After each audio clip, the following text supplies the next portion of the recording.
Mahal, hanggang kailan maghihintay ang puso ko. Hello mga ka-idol! So ngayon, meron na naman ako sa inyong ituturong magandang kanta. Ang title pala nitong kantang ituturo ko ngayon sa inyo ay yung Haplos by Shamrock. So napakaganda nito mga ka-idol at halos basic chords lang siya. Meron siyang isang pirasong bar chords lang, isang piraso, pero alam kong kayang-kaya nyo naman yan, no? So dito muna tayo sa kanyang strumming. Itong strumming niya pang kabuuhang kanta na, okay? So ganito lang. Pag yung chords nasa loob ng open close parenthesis, dalawang down lang, okay? Dalawang down lang, dilipat na agad. Pag wala naman open close parenthesis yung chords, is ganito naman yung strum. Down, down, up, up, down, down. Okay? So, ganun yung strumming natin, no? Hanggang matapos na yung kanta. So, palitan nyo na lang yan kung sakaling gusto nyong palitan. So, proceed naman tayo doon sa kanyang verse. So, yung verse niya rito mga ka-idol is G na nasa loob ng open close parenthesis agad, no? Ayan, G, first string, second string, fifth string, tsaka sixth string. Ayan, G. Sunod, D na nasa loob din ng open close parenthesis, yung D, first string, second string, third string. Ayan. Pasensya na kayo mga idol, mas sinisipon tayo ngayon. Ayan, D. Sunod, E minor na walang open close parenthesis na. Yung E minor sa second fret, fifth string lang, tsaka fourth string. Ayan, E minor. Sunod, A minor na walang open close parenthesis na, A minor. Yung A minor, second string to, fourth string to, third string to. Ito yung sinasabi ko sa inyong bar chords na isang piraso, F, ayan, na nasa loob na ng open close parenthesis. So, nakabar sa first fret, sa second fret naman, third string, sa third fret naman, fifth string, tsaka fourth string. Ayan, na nasa F, F, na nasa loob ng open close parenthesis, tapos D ulit, na nasa loob ng open close parenthesis ulit. So, yung chords na yan, 2 times nyo kakagawin yung mga chords na yan, okay? 2 beses. So, sasampulan ko para mas maintindihan nyo. So, yung strumming natin mga ka-idol, no? Nakalagay naman dyan para hindi kayo malito sa strum. So, ganito siya kapag ginantahan. Mahal, hanggang kailan maghihintay ang puso ko nang humuli na sa iyo. Isa pa, handog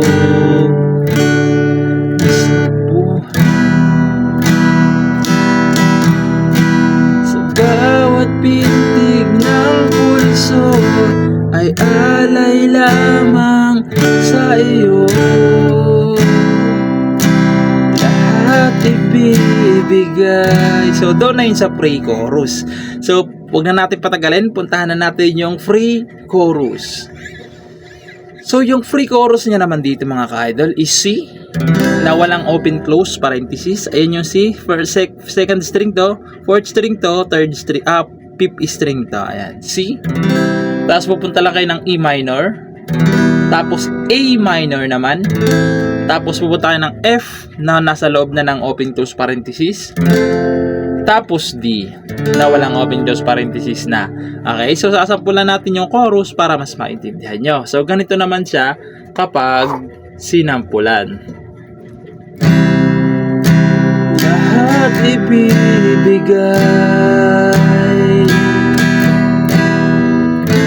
basta't sa akin ika'y huwag lang mawawalay.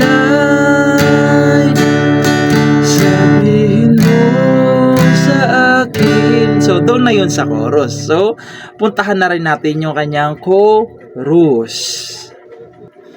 So, yung chorus niya naman dito mga ka-idol is C na nasa loob na ng open close parenthesis. Tapos D. Ayan, nasa loob din ng open close parenthesis. Tapos E minor. Ayan, nasa loob rin. Tapos sunod is E7. Yung E7, di ba naka E minor kayo? Tatanggalin nyo lang tong fourth string. Ayan. Tapos ito naman ilalagay nyo sa third string. Ayan, E7. Ayan, nasa loob rin ng open close parenthesis yan. Tapos sunod A minor ulit. na wala ng open close parenthesis, okay? Wala na siyang open close parenthesis yung E minor. Tapos pupunta naman kayo ng F na nasa loob naman ulit ng open close parenthesis. Tapos D na nasa loob din ng open close parenthesis. So yung mga chords na yan, 2 times yung gagawin, okay? Pag nagawa nyo ng 2 times, pupunta kayo ng G na walang open close parenthesis. Bali yung G na yan na last, bali karugtong na yan ng instrumental, no? Mamaya malalaman nyo pag nasa instrumental na tayo. So sasampulan ko muna kayo ng chorus para mas maintindihan nyo. Pasensya na kayo mga idol sa sipon ka, no? So ganito naman siya kapag kinantahan. Sabihin mo sa akin, kailan mali ang pag-ibig? Kailangan bang masaktan pa ating mga damdamin? Yaka, isa pa mo ako, o hagkan mo ako muli.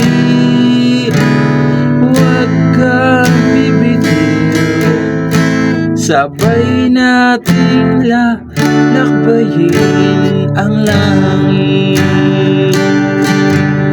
Tapos, yun na. Instrumental na. So, yung instrumental, tulad ng sinabi ko, kadugtong tong G. So, yung instrumental na natitira is E minor na lang. Tapos C. Tapos D.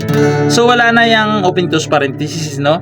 So, yung instrumental, idudugtong ko yung G sa chorus kanina. Yan. Instrumental na to mga ka-idol, no? Instrumental.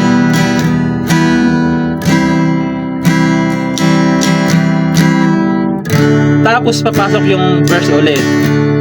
Paano magwawakas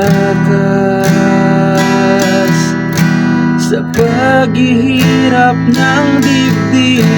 Sa Diyos ako'y nananalig ang mundo. Ayun, so ganun lang siya. Babalik lang ulit kayo doon. So pagkatapos nun, free chorus ulit, tas chorus ulit. So ayun lang, paulit-ulit na lang siya. So sana nagustuhan yung tutorial natin ngayon, and bye-bye!